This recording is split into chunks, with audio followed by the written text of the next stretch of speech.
ولادیمیر پوتین پرزیدنت روسیه با یک هیئت بلندپایه این دولت به تاجیکستان می آید. در این باره سرگئی گریگوروف سفیر روسیه در تاجیکستان خبر داده است.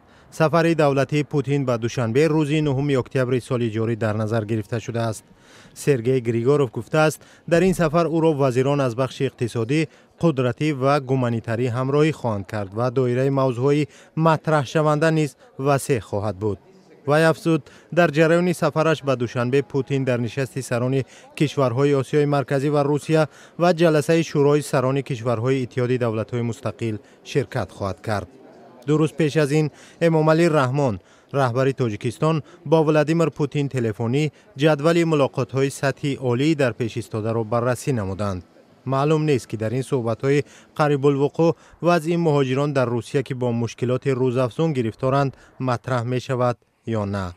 در همین حال ریدهای ضد مهاجران که بیشتر به شکار مهاجران شباهت دارند در شهرهای روسیه ادامه دارند.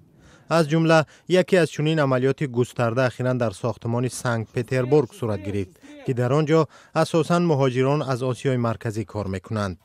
در مجموع به گفته پلیس سنت پترزبورگ ماموران حدود 300 مهاجر را پیدا و 98 نفر آنها را که با خود حجت نداشتند به شعبه‌های پلیس بردند.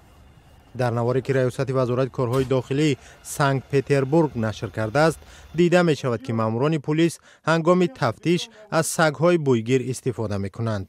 در نتیجه این رید 48 مهاجر غیرقانونی آشکار شدند.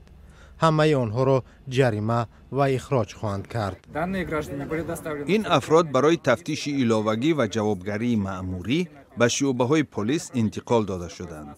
این چاره‌ها تحت نظارت ویژه سرریاست وزارت کارهای داخلی روسیه ادامه خواهند کرد.